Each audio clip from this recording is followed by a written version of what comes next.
깊은 밤, 한 양반가의 신방에서 다급한 비명이 터져 나왔습니다. 셋째 아들 도영의 혼례, 그 사흘째 되던 밤이었습니다. 이 집안 혼례에는 어찌하여 늘 불행이 뒤따르는 것일까요? 그것은 이미 2번이나 벌어졌던 일이었습니다. 큰아들도 둘째 아들도 혼례 사흘째 되던 밤이었습니다. 마을 사람들은 이를 두고 저주라 하였습니다. 허나 유독 한 사람만은 그리 여기지 않았습니다. 이번엔 절대 그리 보내지 않을 것이야. 이 탕약에 내 목숨을 끊을 비상이 들어있는 게요? 이것이 저주 같은 죽음의 진실을 밝혀낸 한 여인의 이야기입니다. 안녕하십니까. 조선야담 서재입니다. 오늘도 이렇게 귀한 시간 내어 찾아주신 여러분께 깊이 감사드립니다. 자, 그럼 오늘은 한 여인이 오라비들을 앗아간 죽음의 그림자를 쫓아 마침내 그 진실을 밝혀내는 이야기 속으로 들어가 보겠습니다. 과연 이 저주 같은 죽음 뒤에는 어떤 진실이 숨어 있었을까요? 지금부터 그 이야기를 시작해 보겠습니다. 이야기를 시작하기 전에 구독과 좋아요 부탁드립니다. 여러분의 작은 손길 하나하나가 저희에게 큰 힘이 됩니다. 수연이 그 소식을 들은 것은 저작거리에서 막 돌아오던 참이었습니다. 아씨, 큰일 났습니다. 셋째 도련님 혼례가 다음 달로 정해졌다 합니다. 몸종 아이가 숨을 헐떡이며 달려와 고한 그 말에 수연은 손에 들고 있던 참빗을 그대로 떨어뜨렸습니다. 다음 달이라니, 그것이 정녕 사실이냐? 예, 그렇습니다. 오늘 아침 마님께서 직접 중매쟁이를 불러들여 나를 잡으셨다 합니다. 수연은 그 자리에 얼어붙은 듯 멈춰 섰습니다. 둘째 오라버니 도훈이 세상을 떠난 지 이제 겨우 10달이 지났을 뿐이었습니다. 수연은 곧장 안채로 향했습니다. 어머니는 마루에 앉아 바느질을 하고 계셨지요. 어머니, 방금 들었습니다. 셋째 오라버니 혼례가 다음 달이라니, 그것이 참말입니까? 어머니는 바늘을 멈추고 한숨을 내쉬었습니다. 그러하다. 이 집안에 이제 남은 아들이 도영이뿐인데 하루빨리 대를 이어야 하지 않겠느냐. 허나 어머니, 둘째 오라버니 가신 지 아직 1년도 되지 않았습니다. 어찌 이리 서두르십니까? 낸들 어찌 서두르고 싶겠느냐. 허나 집안 어른들이 하나같이 재촉하시는 것을 낸들 어찌 막을 수 있겠느냐. 수연은 입술을 깨물었습니다. 어머니, 소녀가 드릴 말씀이 있습니다. 큰오라버니도 둘째 오라버니도 모두 혼례를 치른 지 사흘 만에 돌아가셨습니다. 그것이 참으로 우연이라 여기십니까? 어머니는 바늘을 쥔 손을 멈추고 딸을 물끄러미 바라보았습니다. 그것이 무슨 말이더냐? 설마 내가 그것을 저주라 여기는 것이냐? 저주라 여기는 것이 아닙니다. 다만 어찌 2번이나 같은 날 같은 증상으로 그리 가셨는지 소녀는 그것이 못내 이상하다 여겨질 뿐입니다. 어머니는 손사래를 치며 자리에서 일어났습니다. 그런 불길한 말은 입에 담지도 말 거라. 너는 그저 아무 말 말고 있거라. 그날 밤 수연은 잠을 이루지 못하였습니다. 큰오라버니 도현의 혼례 때 첫날과 둘째 날은 온 집안이 웃음소리로 가득했으나 사흘째 되던 날 아침 갑자기 신혈이 오르더니 저녁 무렵 온몸에 식은땀을 흘리며 혼절하였고 그날 밤을 넘기지 못하고 숨을 거두었습니다. 의원은 먼 길 오가며 몸이 상한 데다 혼례의 노고가 겹쳐 급체가 심해진 것이라 하였습니다. 그리고 작년 둘째 오라버니 도훈의 혼례. 놀랍게도 똑같은 일이 벌어졌습니다. 수연은 어둠 속에서 눈을 떴습니다. 문득 둘째 오라버니 혼례 때 보았던 한 장면이 떠올랐기 때문입니다. 혼례 이튿날 저녁 안채 부엌 근처를 지나던 수연은 이 집안과 대대로 가까이 지내온 약방이 주인 최 의원이 새언니에게 무언가를 건네며 신신당부하는 것을 보았습니다. 이 탕약은 서방님만 드시는 것이니 각별히 이 사발로만 따로 올리십시오. 서방님만 드시는 것이니 각별히 그 사발로만 따로 올리라. 설마. 수연은 혼잣말로 중얼거리며 어둠 속에서 한참을 뒤척였습니다.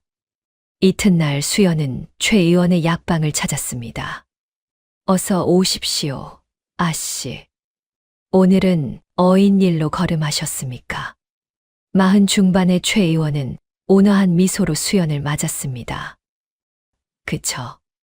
요즘 몸이 허하여 보약이나 지어볼까 하여 왔습니다.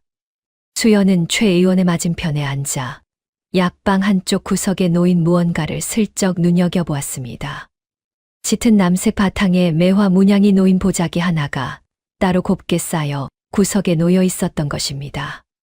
저 보자기에 싼 것은 무엇입니까? 최 의원의 손이 아주 잠깐 멈칫하였습니다. 아, 그것 말씀입니까? 그저 귀한 손님께 올릴 특별한 탕약을 담아두는 것입니다. 수연의 가슴 속에 서늘한 것이 스치고 지나갔습니다. 저 보자기, 분명 어디선가 본 적이 있다. 둘째 오라버니 혼례 때 최 의원이 새언니에게 탕약을 건네며 함께 내밀었던 바로 그 보자기와 똑같았습니다. 약방을 나선 수연은 문득 한 사람을 떠올렸습니다. 어릴 적부터 수연을 업어 키우다시피 한 늙은 유모 삼월댁이었습니다. 삼월댁, 잠시 물을 것이 있네. 아이고, 우리 아씨. 무슨 일로 이 늙은이를 찾으셨습니까? 할아버님이 돌아가셨을 때 이야기를 좀 해보게. 삼월댁의 손이 멈칫하였습니다. 그때 소인은 아직 이 집에 들어온 지 얼마 안 되었을 때였습니다. 할아버님께서는 본디 정정하신 분이셨는데 어느 날부터인가 갑자기 시름시름 앓기 시작하셨지요. 결국 반년을 못 채우고 돌아가셨습니다. 그때도 최 의원 약방이 할아버님을 돌보았는가? 그러합니다.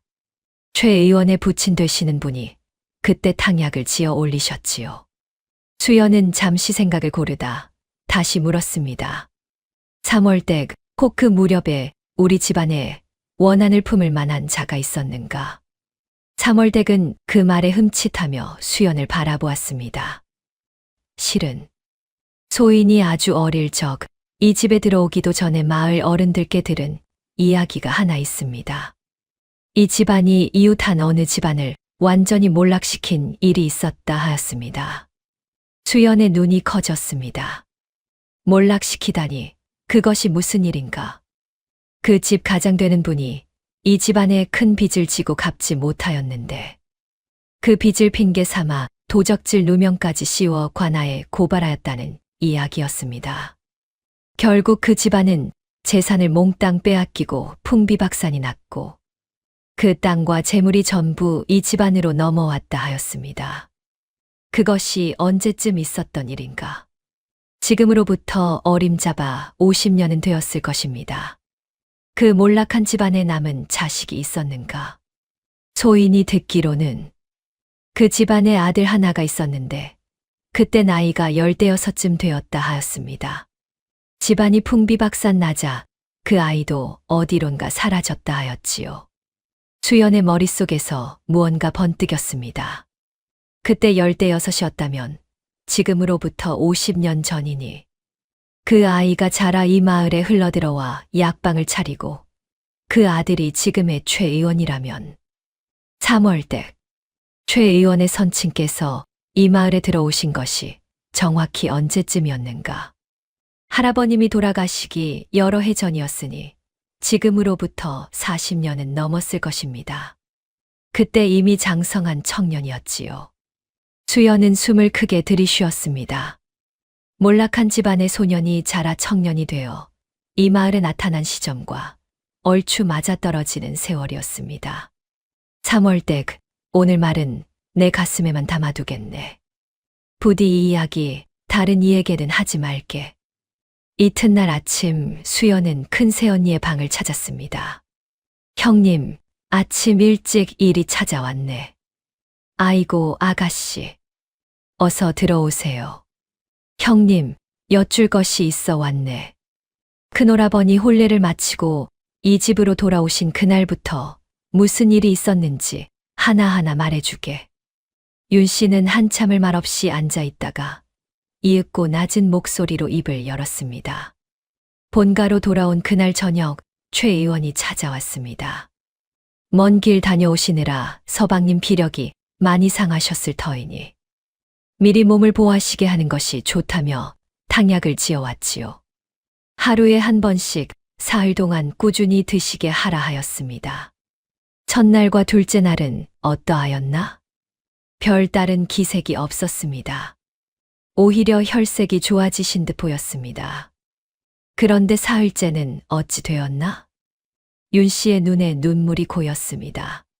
사흘째 되던 아침 서방님이 갑자기 속이 메스껍다 하시더군요. 그날도 어김없이 최 의원이 탕약을 지어 보내왔기에 저는 여느 때처럼 그것을 올렸습니다. 그런데 그 탕약을 드신 지 얼마 지나지 않아 신혈이 오르기 시작하였습니다. 몸이 불덩이 같았고 헛소리까지 하셨지요. 제가 놀라 사람을 보내니 최 의원이 급히 달려왔습니다. 수연은 숨을 죽이고 다음 말을 기다렸습니다. 최 의원이 서방님을 진맥하더니 그저 기력이 쇠하여 그런 것이니 크게 걱정할 것 없다 하였습니다. 형님, 혹시 그 탕약을 담았던 그릇을 기억하는가? 짙은 남색 보자기에 쌓여 있었고 매화 문양이 놓여 있었습니다. 헌데 그 그릇은 매번 이튿날 최 의원이 다시 사람을 보내어 거두어 갔습니다. 수연은 온몸에 소름이 돋는 것을 느꼈습니다. 그 그릇을 서둘러 가져가는 것은 혹여 남을 흔적을 지우려는 수작이 아니었을까. 형님, 그 탕약을 올릴 때 다른 사람도 함께 드시거나 맛을 본 적이 있는가? 없습니다. 최 의원이 신신당부하기를 이 탕약은 오직 서방님만 드셔야 효험이 있다 하였습니다. 수연은 입술을 깨물었습니다. 최 의원은 매번 그릇까지 손수 거두어가며 어떤 흔적도 남기지 않을 만큼 치밀하였습니다. 증언만으로는 부족하다. 확실한 물증이 있어야 한다. 수연은 윤 씨의 손을 가만히 잡았습니다.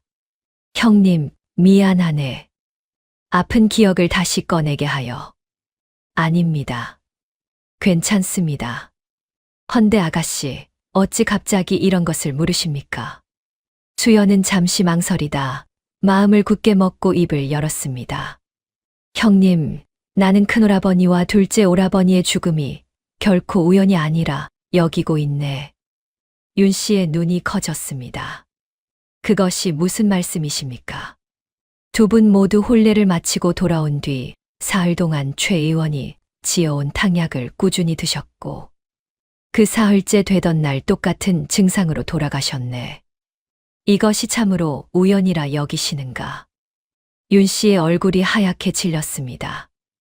설마 아가씨 말씀은 최 의원이 아직 확신할 수는 없네.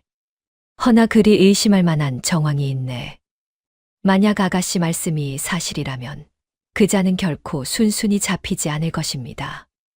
영심하겠네, 형님.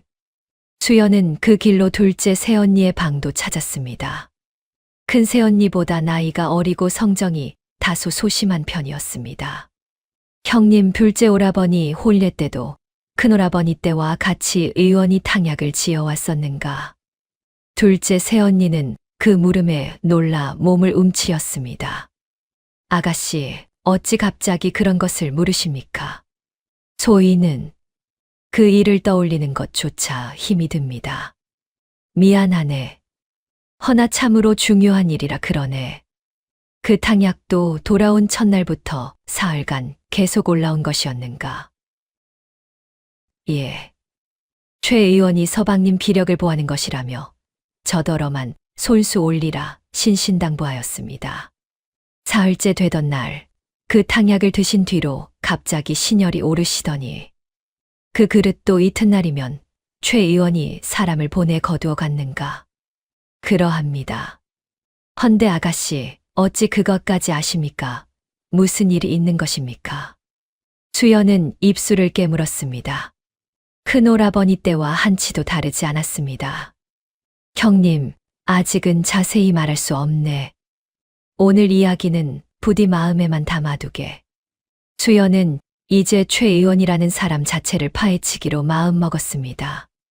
저작거리의 늙은 주모를 찾아갔습니다. 주모, 최 의원 말씀입니다. 그분이 언제부터 이 마을에 계셨는지 아십니까? 최 의원 말씀이십니까? 그분이야 이 마을에서 나고 자란 분 아니십니까? 그 부친 되시는 분이 훨씬 전에 이 마을에 들어오셨지요. 그 부친 되시는 분은 어디서 오셨는지 아십니까? 그것까지는 소인도 잘 모릅니다. 다만 그 어른이 처음 이 마을에 왔을 때 참으로 딱한 처지였다는 말은 들은 적이 있습니다. 수연은 다음으로 마을 서당의 늙은 훈장을 찾아갔습니다. 훈장님, 최 의원의 선친께서 이 마을에 들어오신 경위를 혹 아십니까? 훈장은 붓을 내려놓고 수연을 물끄러미 바라보았습니다. 어찌 그런 것을 묻는 것이냐? 그쵸. 궁금한 것이 있어 그럽니다. 훈장은 한참을 침묵하다 낮은 목소리로 입을 열었습니다. 내 아버지께 들은 이야기가 있다. 최 의원의 선친께서는 본디 이 마을 사람이 아니셨다. 어느 몰락한 양반가의 자제였는데 그 집안이 풍비박산이 나자 어린 나이에 떠돌다 이 마을까지 흘러들어오셨다 하더구나. 그 몰락한 집안이라는 것이 혹 어느 댁인지 아십니까? 훈장은 조심스레 주위를 살피고는 더욱 목소리를 낮추었습니다. 그것을 어찌 내 입으로 말하겠느냐. 다만 그 시절 이야기를 캐다 보면 필경 너희 댁과도 관련이 없지는 않을 것이다. 수연은 그 말에 놀랐으나 물러서지 않았습니다. 훈장님, 그것이 무슨 말씀이십니까? 소녀가 마땅히 알아야 할 일이 아닙니까? 부디 아시는 대로 말씀해 주십시오. 훈장은 곤혹스러운 얼굴로 한참을 망설였습니다. 알겠다. 지금으로부터 어림잡아 50년 전 너희 집안 할아버님 댁에 이웃한 어느 양반가와 큰 다툼이 있었다 들었다. 그 집 가장되는 이가 너희 댁에 큰 빚을 지고 갚지 못하였는데 그 일로 결국 도적질을 저질렀다는 죄목을 쓰고 관아에 끌려가 그 집안이 하루아침에 풍비박산이 났다는 것이다. 그 몰락한 집안에 남은 자식이 최 의원의 선친이었단 말씀이십니까? 훈장은 대답 대신 침묵으로 답하였습니다. 훈장님, 그것이 참으로 도적질이었습니까? 아니면 억울한 누명이었습니까? 그 진위까지는 나도 알지 못한다. 다만 그 시절에도 그 도적질이라는 것이 참으로 석연치 않다는 말이 마을에 돌았던 것으로 기억한다. 억울하게 당하였다. 여기는 이도 적지 않았지. 최 의원의 선친께서는 언제 돌아가셨습니까? 내 기억이 맞다면 벌써 20년은 되었을 것이다. 노환으로 조용히 돌아가셨다 들었다. 수연은 속으로 셈을 하였습니다. 만약 그 몰락한 집안의 아들이 정녕 최 의원의 선친이었다면 그 선친이 이 집안에 깊은 원한을 품었으리라는 것은 어렵지 않게 짐작할 수 있었습니다. 그리고 그 원한이 대를 이어 지금 최 의원에게까지 흘러왔을지도 모른다는 생각이 들었습니다. 허나 이 모든 것은 아직 짐작일 뿐이다. 할아버님의 죽음이 참으로 타살이었는지조차 나는 확인한 바가 없다. 그날 이후로도 수연은 틈이 날 때마다 저작거리를 오가며 최 의원에 관한 이야기를 하나둘 주워 모았습니다. 마을 사람들은 하나같이 최 의원을 칭송하였습니다. 가난한 이에게는 약값을 받지 않고 늦은 밤에도 환자가 있으면 마다 않고 달려간다는 것이었습니다. 참으로 완벽한 사람이다. 흠잡을 데가 하나도 없구나. 수연은 그 완벽함이 오히려 섬뜩하게 느껴졌습니다.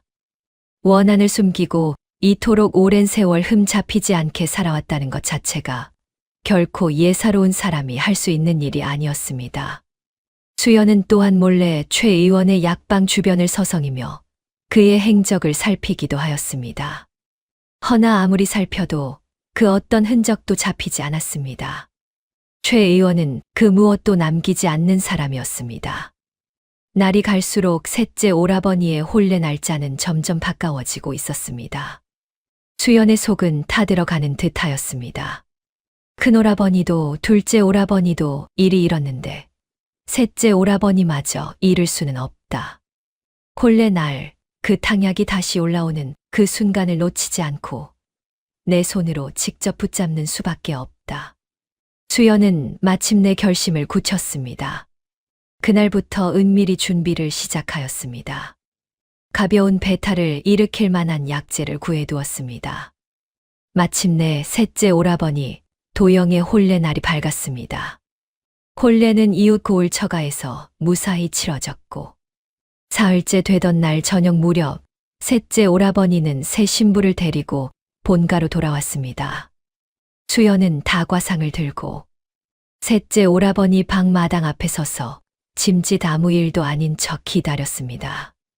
얼마 지나지 않아 대문 쪽에서 낯익은 발소리가 들려왔습니다. 최 의원이었습니다. 어서 오십시오, 최 의원님. 오라버니 기력을 보하실 탕약을 가져오셨지요? 최 의원은 순간 흠칫 놀란 기색을 보였습니다. 허나 이내 온화한 미소를 되찾았습니다. 아이고, 아가씨께서 이리 나와 계셨습니까? 그러합니다. 서방님 기력을 보하실 탕약입니다. 짙은 남색 보자기에 싼 사발이었습니다. 제가 마침 오라버니께 다과를 갖다 드리려던 참이었습니다. 이 탕약도 제가 함께 갖다 드리겠습니다. 최 의원은 아주 잠깐 머뭇거리는 듯하였으나 이내 사발을 건넸습니다. 이 탕약은 오직 서방님만 드셔야 하는 것이니 각별히 신경 써 주십시오. 이 그릇은 내일 아침 사람을 보내 거두어 가겠습니다.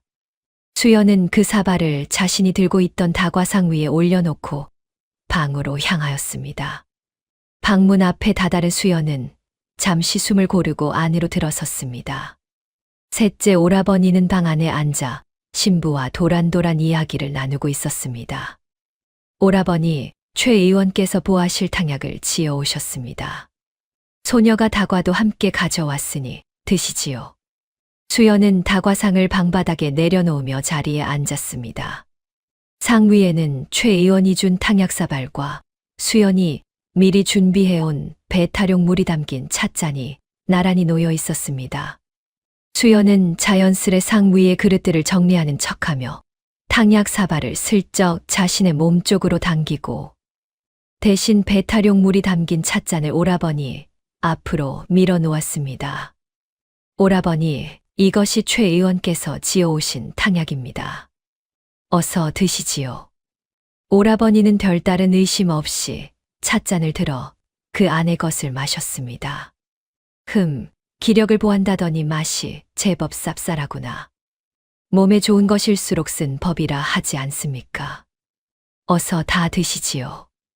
오라버니는 별 생각 없이 나머지도 마저 마셨습니다. 수연은 빈 찻잔을 거두는 척하며 최 의원이 준 진짜 탕약 사발을 조심스레 소매 속에 감추어 방을 나섰습니다.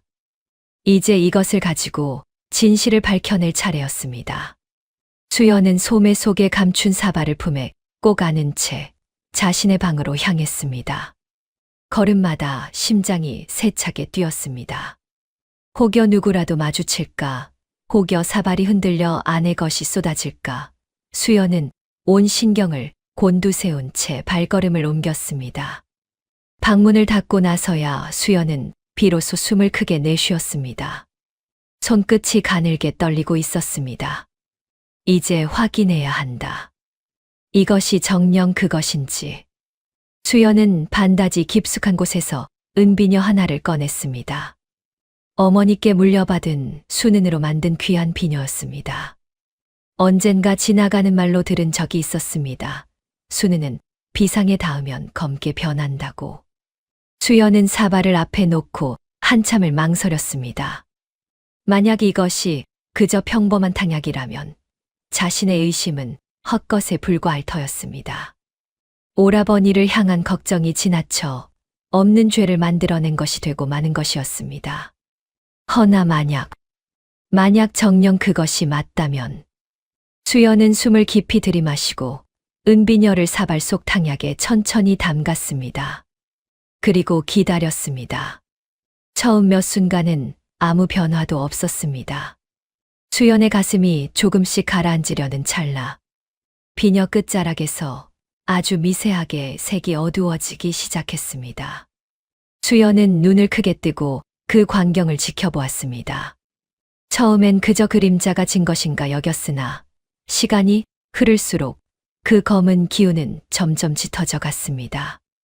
마침내 비녀 끝은 완연히 검은 빛으로 물들어 있었습니다. 수연은 손으로 입을 틀어 막았습니다. 온몸에 소름이 돋고 손끝이 걷잡을 수 없이 떨려왔습니다. 참말이었다. 참말로 이 탕약에는 독이 들어 있었다. 두 오라버니가 그리 허망하게 떠난 것이 저주도 아니요, 우연도 아니었습니다. 누군가의 치밀한 계략이었던 것입니다. 그리고 그 누군가는 이 마을 모두가 신뢰하고 의지하던 바로 그 사람이었습니다. 수연은 검게 물든 비녀를 한참 동안 내려다보았습니다. 눈물이 차올랐습니다. 큰오라버니의 마지막 모습, 둘째 오라버니의 마지막 모습이 떠올라 가슴이 미어지는 듯하였지요.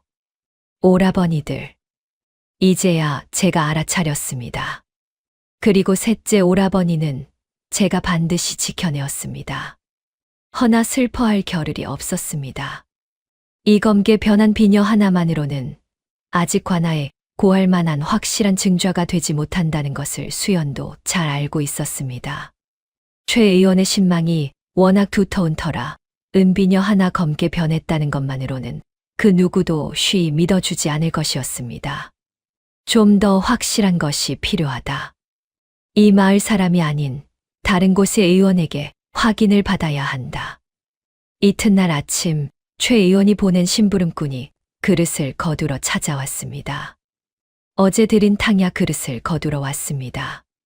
수연은 태연한 얼굴로 답하였습니다. 아이고, 그것을 어찌하나. 간밤에 오라버니가 배앓이를 하시어 온 집안이 경황이 없었네. 그 와중에 그만 그릇이 손에서 미끄러져 깨어지고 말았네. 최 의원님께 참으로 송구하다 전해주게. 심부름꾼은 별다른 의심 없이 고개를 끄덕였습니다. 얼마 지나지 않아 다시 전갈이 왔습니다. 최 의원께서 그릇이야 다시 마련하면 그만이니 개의치 마시라 전하셨습니다. 수연은 안도의 한숨을 내쉬었습니다. 수연은 몸종 아이 하나만을 데리고 이른 새벽 조용히 집을 나섰습니다. 향하는 곳은 두마장 남짓 떨어진 이웃 고을. 그곳에서 오랜 세월 의술을 펼쳐온 노의원 허 의원의 약방이었습니다. 허 의원님이시지요? 소녀는 이웃 고을 사는 수연이라 하옵니다. 긴히 여쭐 것이 있어 이리 걸음하였습니다. 무슨 일로 예까지 오셨습니까? 수연은 헝겊에 싼 것을 조심스레 내밀었습니다. 이것을 좀 봐주십시오. 이 안에 무엇이 들었는지, 사람이 먹으면 어찌 되는 것인지 알고 싶습니다. 허 의원은 헝겊을 풀어 그 안의 것을 살폈습니다. 탕약이 담긴 사발과 검게 변하는 비녀였습니다. 허 의원의 얼굴빛이 변하였습니다. 이 비녀가 어찌 이리 검게 변하였습니까? 이 탕약에 담갔더니 일이 되었습니다. 부디 말씀해 주십시오. 이것이 정령 사람을 해할 수 있는 것입니까? 허 의원은 탕약을 손끝으로 조금 찍어내어 냄새를 맡고 색을 살폈습니다.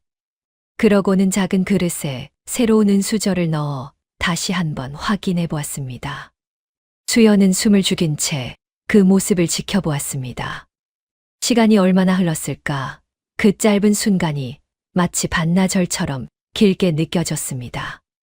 이윽고 은수저를 꺼내 든 허 의원의 낯빛이 무겁게 가라앉았습니다. 이것은 비상이 섞인 탕약입니다. 수연은 그 말에 다리에 힘이 풀려 그 자리에 주저앉을 뻔하였습니다. 확실합니까? 정녕 그것이 확실합니까?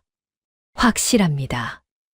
은비녀와 은수저가 이리 검게 변하는 것은 비상이 아니고는 달리 설명할 길이 없습니다.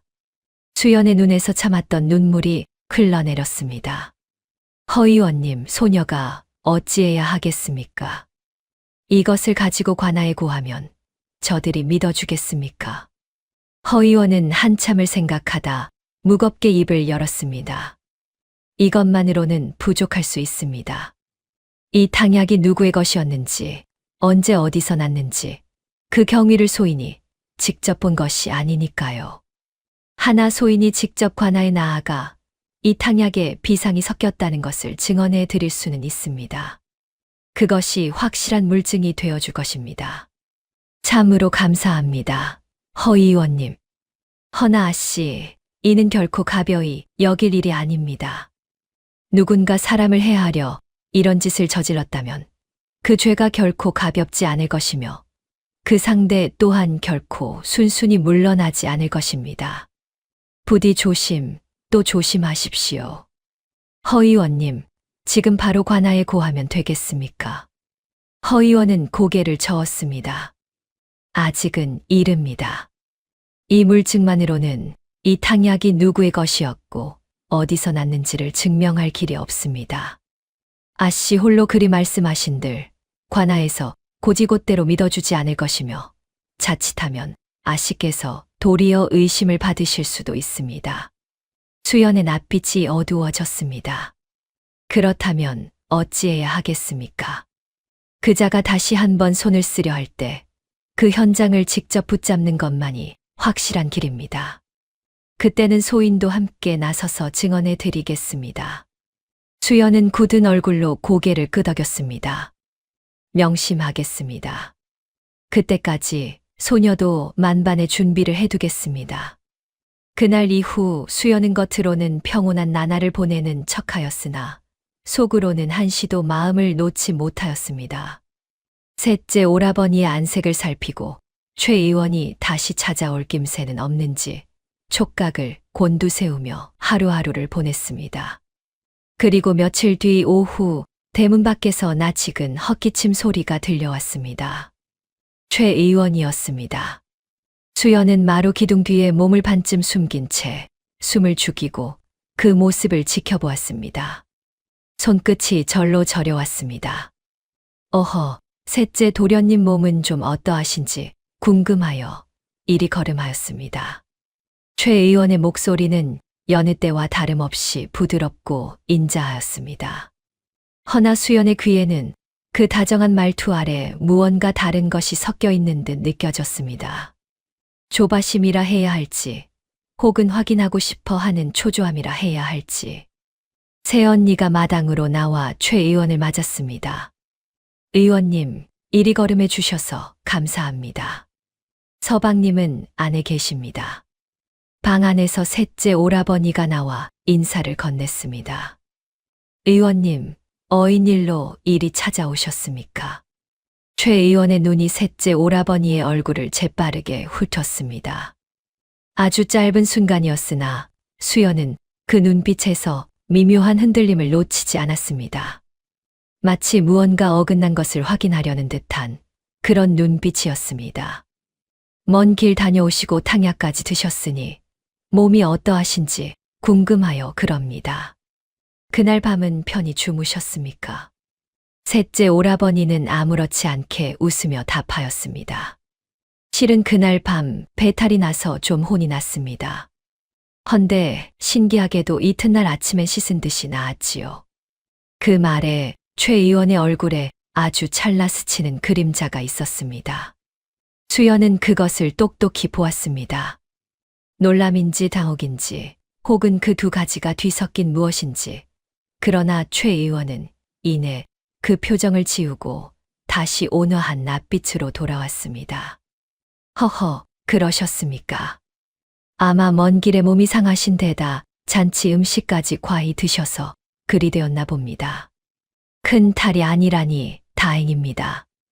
의원님 덕에 금세 나았습니다. 감사합니다. 최 의원은 잠시 말이 없었습니다. 그 침묵이 수연에게는 유독 길게 느껴졌습니다. 이윽고 최 의원이 다시 입을 열었습니다. 도련님, 헌데 소인이 생각해보니 마음에 걸리는 것이 하나 있습니다. 무엇이 말씀이십니까? 먼 길 다녀오신 몸이라 소인이 지어드린 탕약이 그 기력을 다 채워드리지 못한 듯합니다.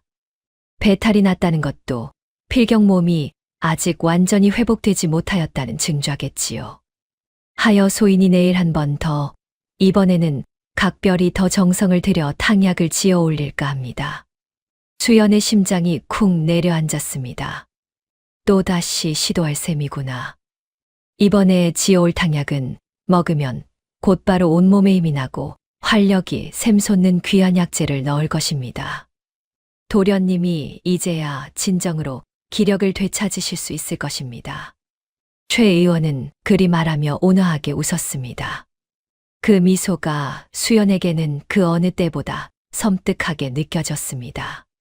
셋째 오라버니는 아무런 의심 없이 고개를 끄덕였습니다. 의원님의 그 정성 참으로 감사할 따름입니다. 최 의원은 인사를 남기고 대문을 나섰습니다. 수연은 기둥 뒤에 숨은 채 최 의원의 뒷모습이 완전히 사라질 때까지 눈을 떼지 않았습니다. 최 의원이 떠난 뒤 수연은 방으로 들어가 문을 걸어 잠그고 그 자리에 주저앉았습니다. 온몸에 소름이 돋아 있었습니다. 그자는 아직도 포기하지 않았다. 오히려 이번엔 더욱 독한 것을 준비하려 하는구나. 허나 동시에 수연의 눈빛에는 서늘한 결의가 서리기 시작했습니다. 좋다. 그렇다면 이번이야말로 그자의 죄를 온 세상에 드러낼 마지막 기회다. 수연은 자리에서 일어나 품속 깊이 감춰둔 헝겊구러미 검게 물든 은비녀와 허 의원의 증언 약조를 다시 한번 확인하였습니다. 그리고 결심을 굳혔습니다. 이번엔 그저 지켜보는 것으로 끝내지 않는다. 그자가 직접 손을 쓰는 그 순간을 만인이 보는 앞에서 붙잡아야 한다. 수연은 그날 밤 몰래 집을 나섰습니다. 향하는 곳은 평소 저작거리를 오가며 몇 차례 안면을 익혀둔 젊은 이포교의 집이었습니다. 성정이 곧고 믿음직스러워 수연도 평소 마음에 두고 있던 사람이었습니다. 이포교는 늦은 밤 찾아온 수연을 보고 놀란 얼굴을 하였습니다. 아씨, 이 밤중에 어인 일이십니까? 이포교, 긴히 부탁할 일이 있어 일이 염치불고하고 찾아왔네. 수연은 품속에서 헝겊구러미를 꺼내어 그 앞에 내밀었습니다. 검게 물든 은비녀였습니다. 이것이 무엇입니까? 우리 집안의 두 오라버니를 앗아간 것이 저주도 우연도 아닌 사람의 짓이었다는 증좌일세. 이 포교의 눈이 커졌습니다. 수연은 지금까지 알아낸 모든 것을 낮은 목소리로 한자 한자 힘주어 이야기하였습니다. 할아버님 댁에 몰락한 이웃 집안, 그 자식이 흘러들어와 약방을 차린 사연. 큰 오라버니와 둘째 오라버니의 죽음. 그리고 셋째 오라버니에게도 똑같은 일이 벌어지려 하였다는 것까지. 이 포교는 한참을 침묵하다 무겁게 입을 열었습니다. 참으로 믿기지 않는 일입니다. 최 의원이라면 이 고을에서 모르는 이가 없는 분인데 나도 처음엔 믿을 수가 없었네. 허나 이 비녀가 검게 변한 것을 이 포교도 직접 보지 않았는가. 이 포교는 비녀를 다시 한번 살피고는 굳은 얼굴로 고개를 끄덕였습니다. 허 의원이라는 분이 증언까지 해주시겠다 하였으니 이는 결코 가벼이 넘길 일이 아닙니다. 헌데 아씨, 이것만으로는 그자를 잡아들일 명분이 부족합니다. 현행으로 잡아야만 그자도 발뺌하지 못할 것입니다. 나도 그리 생각하네. 최 의원이 내일 다시 탕약을 지어오겠다 하였네. 그때 이 포교가 관할 사람들과 함께 미리 몸을 숨기고 있다가 결정적인 순간에 나서 주었으면 하네. 이 포교는 잠시 생각하다 고개를 끄덕였습니다. 알겠습니다. 소인이 상관 되시는 어른께 이 사실을 은밀히 고하고 내일 사람들을 데리고 그 댁 근방에 미리 매복해 있겠습니다. 허 의원이라는 분도 함께 모셔올 수 있겠습니까? 내가 오늘 밤 안으로 사람을 보내 그리 청해두겠네. 그리고 아씨, 한 가지 여쭐 것이 있습니다. 그 탕약을 최 의원이 직접 지어온다 하나 그것을 셋째 도련님이 마시기 전 무언가 확실한 증거를 눈앞에서 잡아야 합니다. 만약 그자가 낌새를 채고 손을 쓰지 않는다면 이 모든 계획이 헛수고가 되고 맙니다. 수연은 그 말에 잠시 생각에 잠겼습니다. 이 포교의 말이 옳았습니다. 최 의원이 조금이라도 의심을 품는다면 결코 그 자리에서 죄를 드러내지 않을 것이었습니다. 그렇다면 최 의원이 방심할 수밖에 없도록 다른 수를 써야 한다. 수연의 머릿속에 한 가지 생각이 스쳤습니다. 허나 그것을 입 밖에 내지는 않았습니다. 그 부분은 내게 맡겨주게.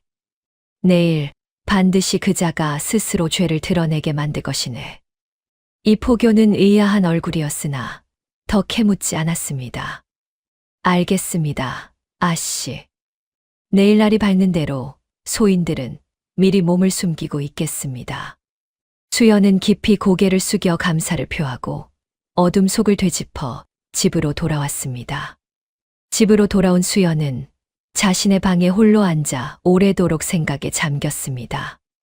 이 포교의 말이 옳았습니다. 그저 숨어서 지켜보는 것만으로는 최 의원이 방심하지 않을 수도 있었습니다. 확실히 하려면 무언가 다른 수가 필요하다. 수연은 밤이 깊도록 홀로 궁리를 거듭하였습니다. 그리고 마침내 결심을 굳은 듯 눈빛이 서늘하게 가라앉았습니다. 이튿날 최 의원이 다시 탕약을 지어 오기로 한 그날이 밝았습니다. 오후 대문 밖에서 낯익은 헛기침 소리가 들려왔습니다. 최 의원이었습니다. 수연은 마루 한편에 서서 짐짓태연한 얼굴로 그를 맞았습니다. 속으로는 심장이 터질 듯 뛰고 있었으나 겉으로는 한치의 흔들림도 내비치지 않았습니다. 어서 오십시오, 의원님. 아가씨, 오늘은 소인이 각별히 정성을 들여 지어온 것이 있습니다. 최 의원의 손에는 여느 때와 같은 짙은 남색 보자기가 들려 있었습니다. 그 안의 사발에서 옅은 김이 피어오르고 있었습니다. 도련님은 안에 계십니까? 예, 마침 방에 계십니다. 오늘은 소인이 직접 뵙고 이 탕약을 드시는 것까지 지켜보고 싶습니다. 워낙 귀한 약재를 넣었으니 혹여 드시는 법이 잘못되지 않을까 저어되어서요. 수연의 가슴이 철렁하였습니다.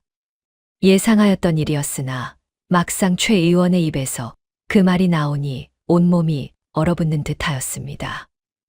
역시 이번엔 직접 확인하려는 것이구나. 그리하시지요. 오라버니께 안내해 드리겠습니다. 수연은 애써 아무렇지 않은 척 앞장서 걸었습니다. 방문 앞에 다다르자 수연의 손끝이 미세하게 떨렸습니다. 이 문을 열면 되돌릴 수 없는 순간이 시작될 것이었습니다. 수연은 방문을 열었습니다. 오라버니 최 의원께서 오셨습니다. 셋째 오라버니 도영은 방 안에 앉아 있다가 여느 때와 다름없는 얼굴로 고개를 끄덕였습니다. 어서 오십시오, 의원님. 최 의원은 방 안으로 들어서며 손에 든 사발을 조심스레 소반 위에 내려놓았습니다. 도련님, 오늘 지어온 탕약입니다. 여느 것보다 훨씬 귀한 약재를 정성껏 넣었으니 드시고 나면 온몸에 힘이 샘솟는 것을 곧 느끼실 것입니다. 도영은 사발을 물끄러미 내려다보았습니다. 방 안에는 묘한 정적이 흘렀습니다. 의원님께서 이리 정성을 다하시니 참으로 몸둘 바를 모르겠습니다. 도영은 천천히 손을 뻗어 사발을 들었습니다. 수연은 숨을 쉴 수가 없었습니다. 대문 밖 어딘가에 몸을 숨기고 있을 이 포교와 관아 사람들, 그리고 허 의원, 모두가 이 순간을 기다리고 있을 터였습니다. 제발, 제발 무사히. 사발을 든 도영의 손이 아주 천천히 위로 향하기 시작하였습니다. 최 의원의 시선이 그 사발에 못 박힌 듯 고정되었습니다. 눈 한 번 깜빡이지 않았습니다. 그 눈빛 속에는 조바심과 갈망이 뒤섞여 있었습니다. 마치 오랜 세월 기다려온 순간이 마침내 눈앞에 당도한 것처럼. 수연의 심장은 이제 귓가에서 울릴 만큼 세차게 뛰고 있었습니다. 방 안의 모든 소리가 아득하게 멀어지고 오직 저 사발이 조금씩 떠오르는 그 움직임만이 눈에 들어왔습니다. 한 치, 또 한 치.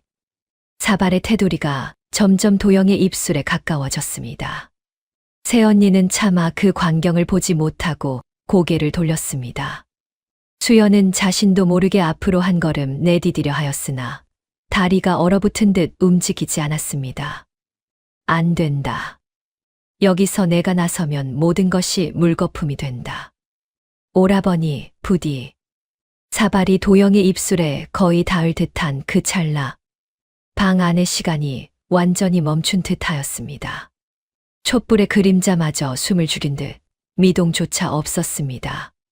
최 의원의 입가에 아주 미세하게 웃음이 번지려는 순간이었습니다.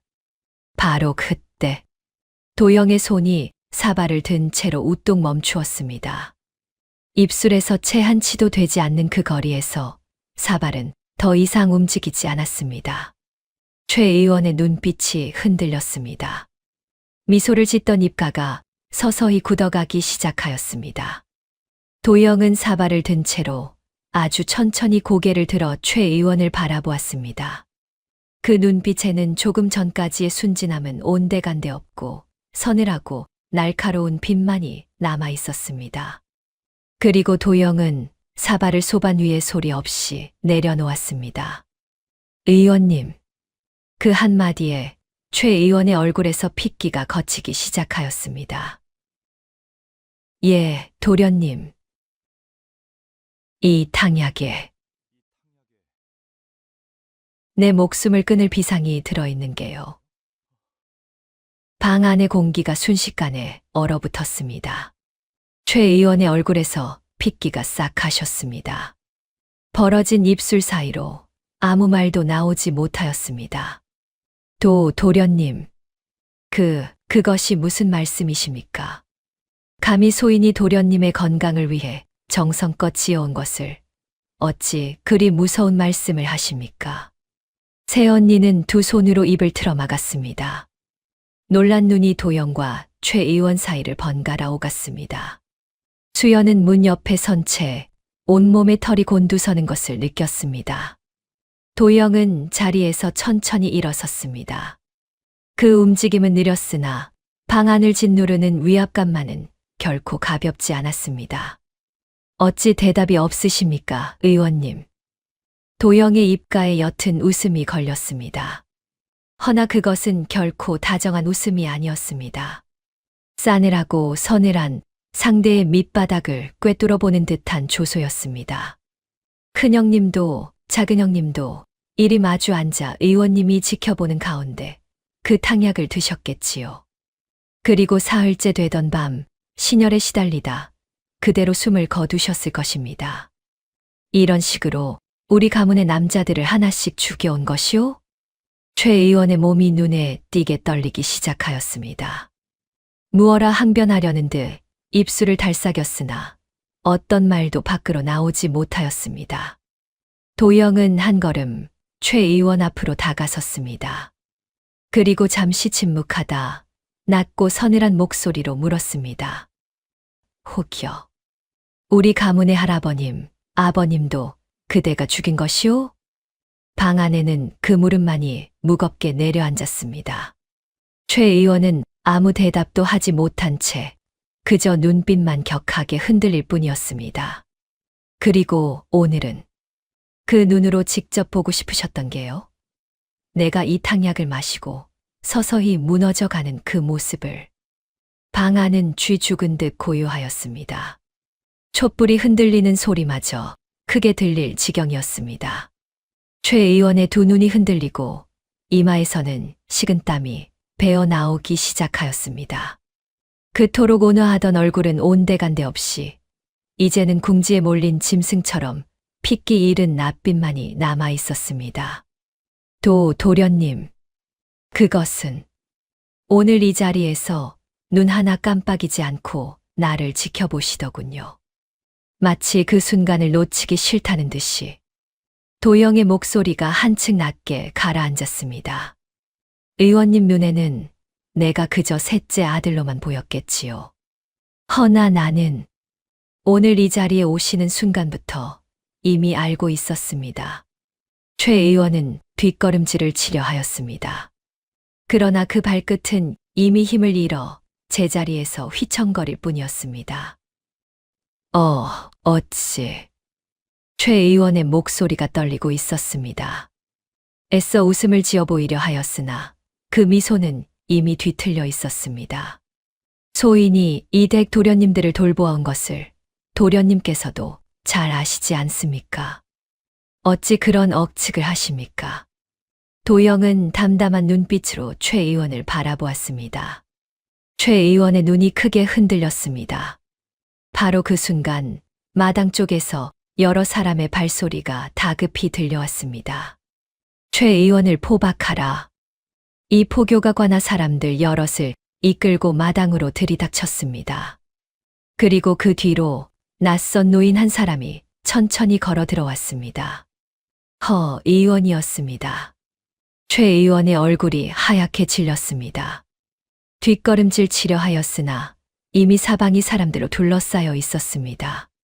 최 의원, 이 탕약을 확인해 보아야겠소. 이 포교가 방 안으로 들어서며 단호하게 말하였습니다. 허 의원이 그 뒤를 따라 들어와 은수저 하나를 꺼내 들었습니다. 모두가 보는 앞에서 이 탕약을 확인하겠습니다. 허 의원은 사발 안에 은수저를 천천히 담갔습니다. 방 안의 모든 사람이 숨죽인 채 그 은수저를 지켜보았습니다. 최 의원의 이마에서 식은땀이 흘러내렸습니다. 시간이 흐를수록 은수저의 빛깔이 서서히 어두워지기 시작하였습니다. 그리고 마침내 은수저는 완연히 검은 빛으로 물들어 있었습니다. 방 안은 순식간에 무거운 침묵에 잠겼습니다. 이 포교가 낮고 단호한 목소리로 입을 열었습니다. 최 의원, 이것이 비상이라는 것을 이제 더는 부인할 수 없을 것이요. 최 의원은 그 자리에 털썩 주저앉았습니다. 얼굴은 이미 하얗게 질려 있었고 손끝은 걷잡을 수 없이 떨리고 있었습니다. 어찌. 최 의원은 뒷걸음질을 치다 문득 그 자리에 멈추어 섰습니다. 하얗게 질렸던 얼굴 위로 이내 서늘한 웃음이 번지기 시작하였습니다. 입꼬리가 비틀리듯 올라갔습니다. 그렇소. 방 안의 모든 이가 숨을 죽였습니다. 내가 이 집안의 남자들을 몰살시키려 계획한 일이요. 그 말이 떨어지자 새언니는 짧은 비명을 삼켰고 수연은 온몸에 소름이 돋는 것을 느꼈습니다. 최 의원의 눈빛은 이미 조금 전의 온화함은 흔적도 없이 광기와 회한이 뒤섞인 서늘한 빛만이 감돌고 있었습니다. 큰 도련님도 작은 도련님도 참으로 오래도록 기다려온 일이었소. 그리고 오늘 마지막 하나까지 끝맺으려 하였건만. 최 의원은 고개를 젖히고 낮게 웃었습니다. 그 웃음소리가 방 안의 공기를 더욱 얼어붙게 만들었습니다. 어찌 무슨 연유로? 도영이 낮은 목소리로 물었습니다. 최 의원은 그 물음에는 답하지 않았습니다. 그저 서늘한 눈빛으로 도영을 그리고 수연을 번갈아 바라볼 뿐이었습니다. 그것을 지금 이 자리에서 다 말해 무엇하겠소. 이미 다 끝난 일을. 최 의원을 포박하라. 관아 사람들이 최 의원의 양팔을 붙잡았습니다. 최 의원은 저항하지 않았습니다. 그저 끌려가면서도 그 얼굴에는 서늘한 웃음이 채 가시지 않은 채였습니다. 관아로 끌고 가는 한편 이자의 약방을 샅샅이 수색하라. 무언가 더 나올 것이다. 이 포교의 명예, 관아 사람 몇이 곧장 최 의원의 약방으로 향하였습니다. 최 의원의 약방은 관아 사람들의 손길로 구석구석 뒤집어졌습니다. 약재 서랍, 진매경상, 그리고 최 의원이 평소 손님을 앉히던 자리까지 모든 곳이 샅샅이 살펴졌습니다. 그러던 중 진찰하던 자리 아래 마룻바닥에서 이상한 소리가 났습니다. 발로 디딜 때마다 유독 그 자리만 덜컹거리는 소리가 났던 것입니다. 이 포교는 그 자리를 살펴 마루판 하나를 조심스레 들어 올렸습니다. 그 아래 작은 나무 상자 하나가 숨겨져 있었습니다. 상자를 열자 그 안에는 오래되어 색이 바랜 서책 여러 권이 들어 있었습니다. 이 포교는 그 서책을 조심스레 펼쳐보았습니다. 삐뚤빼뚤하면서도 힘주어 눌러 쓴 글씨가 빼곡히 적혀 있었습니다. 그것은 최 의원의 선친이 남긴 기록이었습니다. 첫 장에는 어릴 적 겪은 몰락의 기억이 적혀 있었습니다. 하루아침에 집안이 풍비박산나고 어린 나이의 거리로 내몰렸던 그 참혹함이 절절히 담겨 있었지요. 다음 장에는 오랜 세월을 벼르고 벼려 마침내 그 원수 집안에 놓인 지금 대감댁 할아버님을 어찌 서서히 병들게 하여 죽음에 이르게 하였는지 그 방법이 소름 끼치도록 자세히 적혀 있었습니다. 그리고 이런 구절이 적혀 있었습니다. 그 아들 또한 마땅히 죽여야 할 원수이나 지금 이자를 죽이는 것만으로는 부족하다. 훗날 그 자식들이 어느 정도 장성하였을 때 그제야 이자를 거두리라. 그리하면 이자는 자식들이 다 자란 모습을 보며 흐뭇해하다가 미처 그 기쁨이 가시기도 전에 눈을 감게 될 것이다.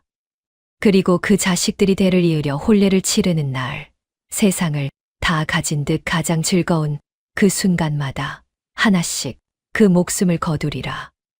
가장 행복한 날에 가장 깊은 절망을 안겨주는 것이야말로 참된 형벌이 될 것이니.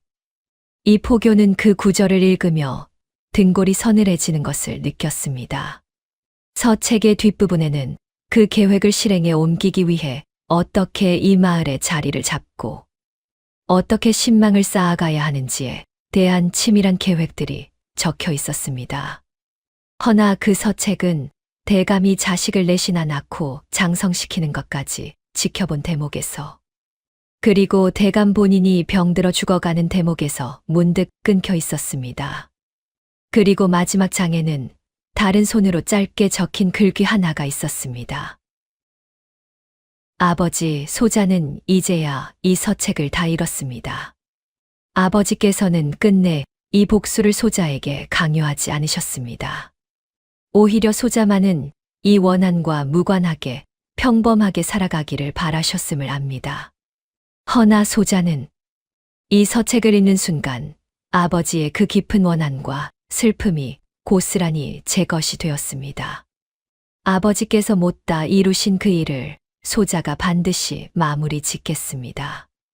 이 포교는 서책을 덮고 무겁게 한숨을 내쉬었습니다.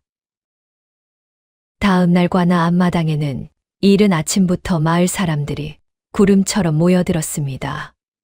이 고을 사람들의 존경을 받아온 최 의원이 포박된 채 끌려왔다는 소식은 하룻밤 사이 온 마을에 파다하게 퍼져 있었습니다. 저 어른이 그럴 리가 있나. 얼마나 인자하신 분이었는데. 아니, 관아에서 그 약방을 뒤져 무언가 서책까지 찾아냈다지 않은가. 사람들의 웅성거림 속에 사또는 근엄한 낯빛으로 자리에 앉아 최 의원을 내려다보았습니다. 그 곁에는 이 포교가 압수해온 나무 상자와 낡은 서책을 조심스레 받쳐 들고 서 있었습니다. 최가야, 내 죄를 아느냐? 최 의원은 이미 모든 것을 체념한 듯 고개를 떨군 채 아무 말이 없었습니다. 이 포교가 앞으로 나서 압수한 서책을 사또 앞에 펼쳐 보였습니다. 사또, 이것이 최가의 선친이 남긴 기록입니다.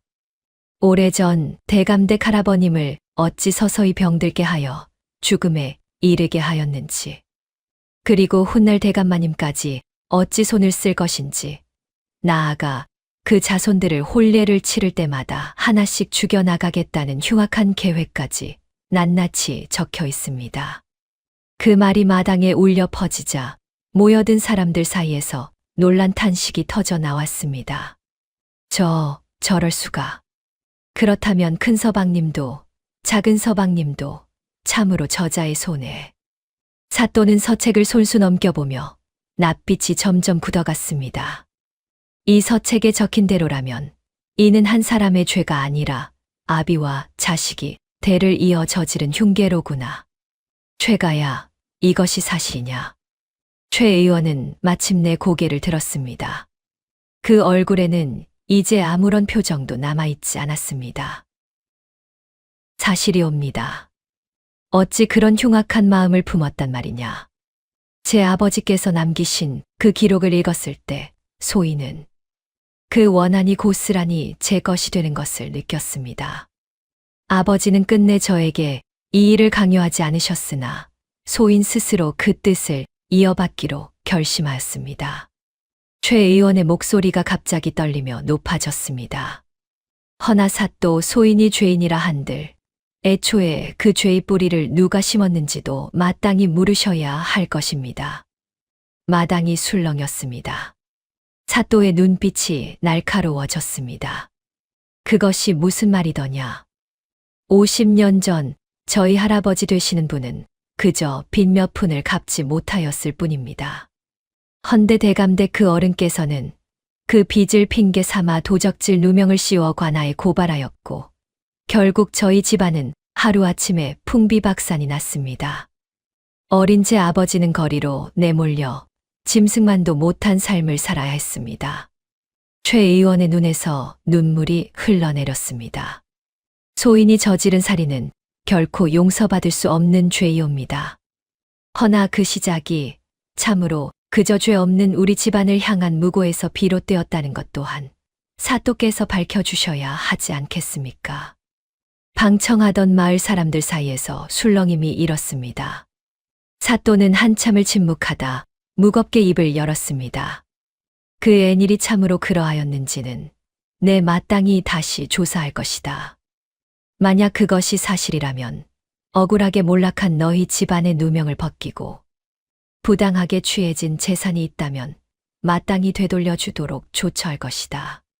최 의원은 그 말에 고개를 떨구었습니다. 이제 와서 그것이 무슨 소용이냐는 듯한 허탈한 얼굴이었습니다. 허나 그것과 이것은 별개의 일이다. 내 조부의 원통함이 참이라 한들 그것이 죄 없는 목숨을 앗아간 너의 죄를 씻어주지는 못한다. 사또는 형리를 향해 명하였습니다. 이자를 옥에 가두고 조정에 이 사건의 전모를 소상히 아뢰라. 세 사람의 목숨이 걸린 중대한 사안이니 결코 소홀히 다루어서는 아니 될 것이다. 아울러 50년 전 그 예일 또한 낱낱이 재조사하여 그 진위를 가리도록 하라. 최 의원은 관원들의 손에 이끌려 옥으로 향하였습니다. 사또는 무겁게 한숨을 내쉬었습니다. 간밤에 소동을 전해 듣고 수연의 어머니 또한 급히 관하로 달려와 그 자리에 함께하고 있었습니다.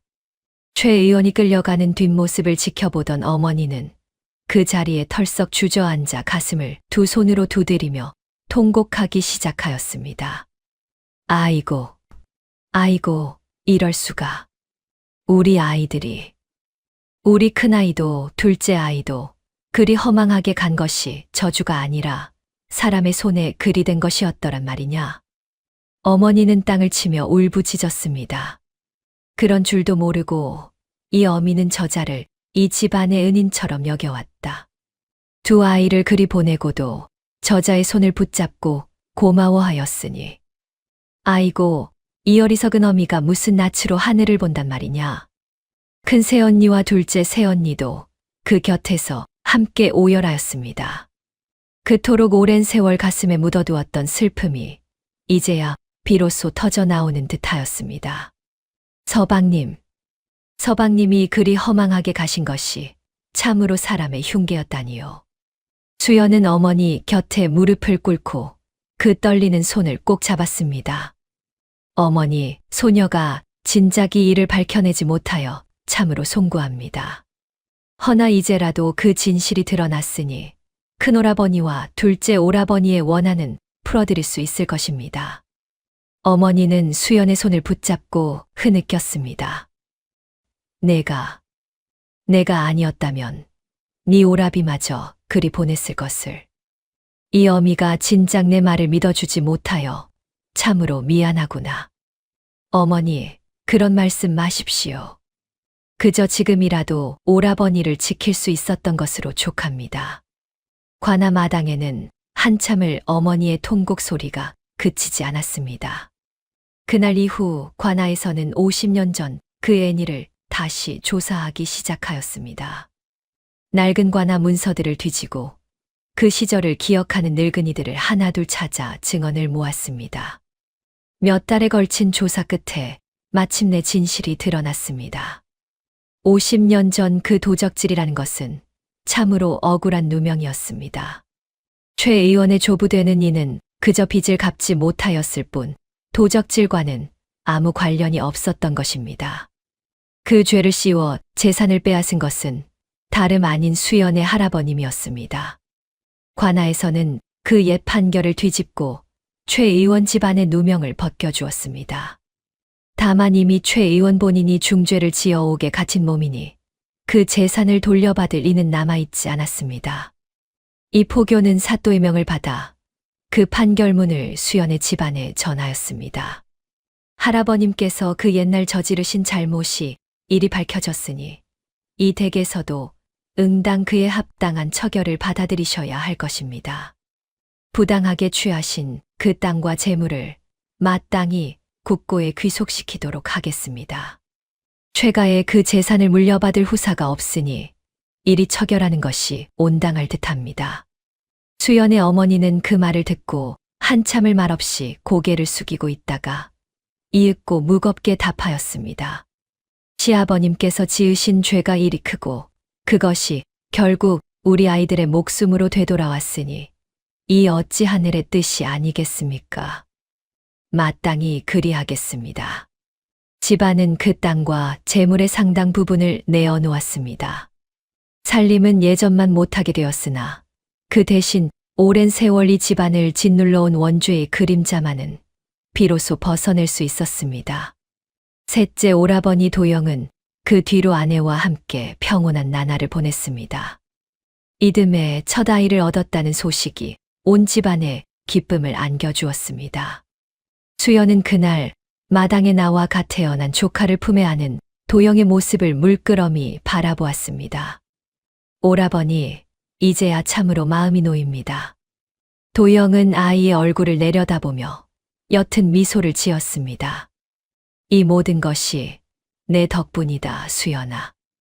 내가 아니었다면 나도 형님들처럼 그리 되었을 것이고 이 아이도 세상에 태어나지 못하였을 것이다. 오라버니도 참, 소녀는 그저 오라버니를 지키고 싶었을 뿐입니다. 수연은 그리 말하며 웃었으나 눈시울은 어느새 붉어져 있었습니다. 큰오라버니와 둘째 오라버니의 얼굴이 문득 떠올랐기 때문입니다. 큰오라버니, 작은오라버니, 이제야 두 분의 원한을 풀어드렸습니다. 부디 하늘에서는 평안히 쉬시길 바랍니다. 한 집안의 오래된 죄가 결국 그 자손들의 목숨으로 되돌아왔습니다. 그리고 그 죄의 그림자를 걷어낸 것은 관아의 힘도 아니요. 높은 벼슬아치의 명미남도 아닌 그저 오라버니를 지키고자 하였던 한 여인의 굳은 마음이었습니다. 원한은 원한을 낳고 죄는 또 다른 죄를 부르는 법입니다. 허나 그 끝없는 사슬을 끊어낸 것은 결국 진실을 밝히고자 하는 용기와 사랑하는 이를 지키고자 하는 마음이었습니다. 오늘 이야기 여기서 마치겠습니다. 시청해 주셔서 감사합니다. 구독과 좋아요 잊지 말아 주십시오. 평안한 저녁 되십시오.